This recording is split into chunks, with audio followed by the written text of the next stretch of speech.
Hello, I'm Rithala Shah. Thank you for downloading the World Tonight podcast on Wednesday the 13th of January. On the programme, is Poland's new right-wing government neutering democracy and undermining the rule of law? The European Commission is investigating recent changes made in Warsaw. We'll debate their impact.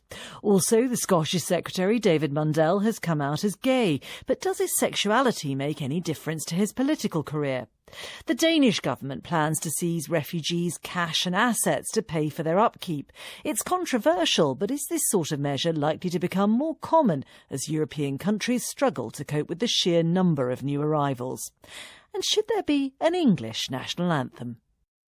Is Poland a failing democracy? Well, today the European Commission launched an unprecedented investigation into justice reforms introduced by Poland's new right-wing government to see if they violate EU democratic standards.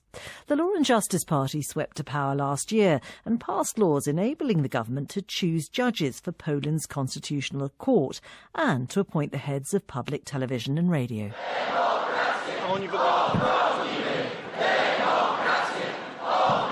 But protesters have taken to the streets to object to the changes. These latest demonstrations took place at the weekend, and the critics, the European Commission is among them, argue that the changes effectively neuter the judiciary and constrain the free press. Well, following a meeting of EU commissioners in Brussels, the European Commission Vice President Frans Timmermans explained the aims of the investigation. This aims at preventing any situation where the rule of law might be called into question. What we want to do is to make sure that the rule of law is preserved and help find solutions if necessary.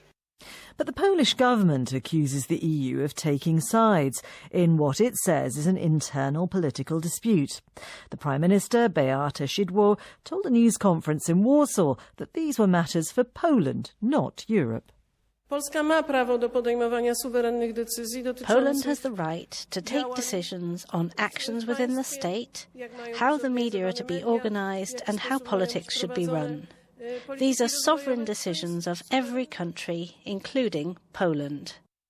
Well, Rafał Pankowski is Professor of Sociology at Collegium Civitas University in Warsaw.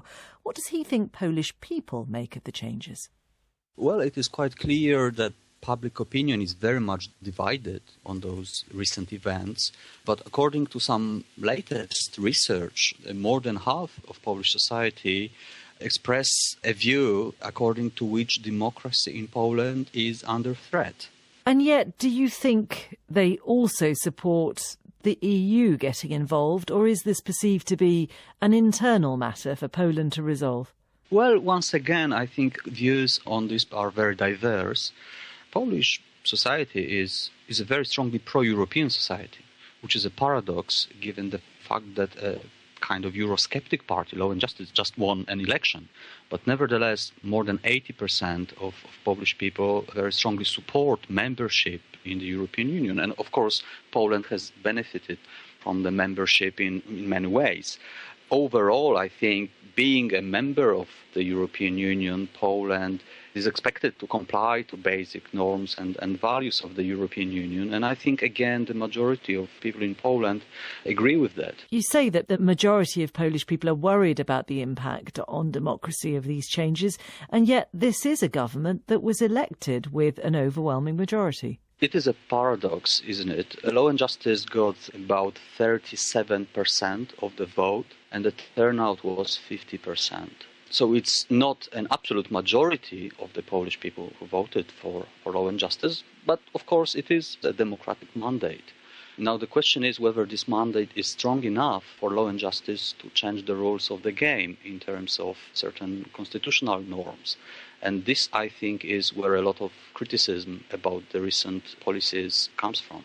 And what's your view? Do you think then that the government has perhaps somehow neutered democracy and the rule of law in Poland?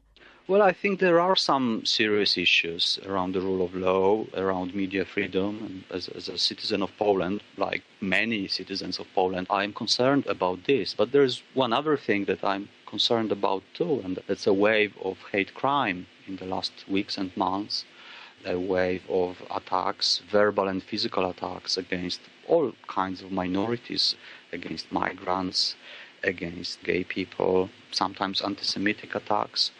This is one element of the current climate that I think is very worrying. And the general climate is definitely becoming increasingly authoritarian, which is something for Polish people and friends of Poland to know about and be concerned about.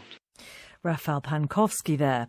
Well, Poland's the biggest of the ex-communist eastern states that joined the EU a decade ago. It's an important regional power and a member of NATO. So is the EU justified in challenging laws made by its democratically elected government? Daniel Kellerman is Professor of Political Science, Law and European Union Politics at Rutgers University in Newark, New Jersey. And Charles Crawford is the UK's former ambassador to Poland between 2003 and 2007. Is the EU taking the right approach? On the whole, I think they aren't right to, as you put it, wave a red flag. Because I think if you are in the EU's shoes, you need to be very careful to be seen to be not taking sides in issues affecting a single member state. Now, that's not to say that things the new government in Poland have done aren't, worrying from a certain point of view.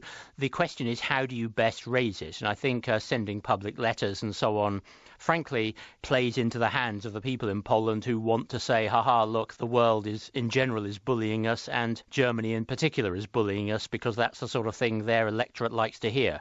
So I think there's whether or not it's a good idea, and there's the question of whether or not it's been done well. And my instinct is probably, in this case, being a lot more cautious would have been wiser. Daniel Kellerman, poor diplomacy and perhaps meddling in something that is ultimately a country's internal affairs. Well, I think, though, that the risk of inaction or of taking a wait-and-see approach is precisely that same approach with Hungary resulted in a very bad outcome, where the Orban government was able to sort of pull off a similar power grab and consolidate power. So I think that the case for the EU stepping in with this kind of warning letter and increased monitoring is the idea that they need to act before the rule of law and media pluralism have been undermined, so that Polish democracy can correct itself. Charles Crawford, given that countries that join the EU sign an accession treaty, they agree to uphold democracy and the rule of law, doesn't the EU then need to do something about it if it believes those terms are somehow being impinged upon? Well, that's a good point. Of course, everyone has signed up to this, including Poland. But I just think I'm a diplomat, and so I look at this from a practical point of view. No country wants to be put on the naughty stool, being sort of told off by Big Brother or indeed Big Sister in Brussels. And we all know perfectly well that the EU would not be bringing in procedures like this for Germany, for Italy, for France, because the big European countries can somehow, get away with it. We never had all this when Berlusconi was doing what he did with the media in Italy. I mean, there were a lot of concern about it and noises were made, but you didn't sort of launch a formal procedure like that. And I just think if you know the psychology of Central Europe and you've lived there like I have for years, it's very important to treat these countries with respect, and particularly Poland feels that it's been held back for years in different ways. And my own thought simply is, if you want to change what's going on in Poland, setting about it this way may not be the best way to do it. Daniel Kellerman?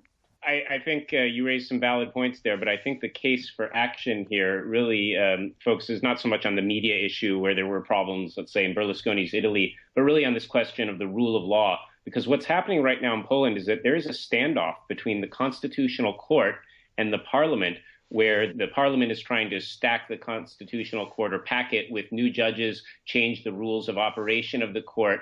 And it is right now in outright defiance of two major Constitutional Court rulings in recent weeks. And so I think for the EU to stand by and allow the rule of law to just be steamrolled by this incoming government, I think would be wrong. Charles Crawford? Even if the law and justice changes go through, the Constitutional Court in Poland will have a lot more powers to strike down laws than the constitutional equivalent Supreme Court does in the UK. Well, the UK doesn't have a constitution in the first place. Well, that's what I mean. So when you're saying, hang on a minute, countries are getting out of line here, I think you need to be quite careful in comparing the likely end result of this with best practice across the EU. And I really do find it hard to say, and I'm not defending the government in Poland, why should I?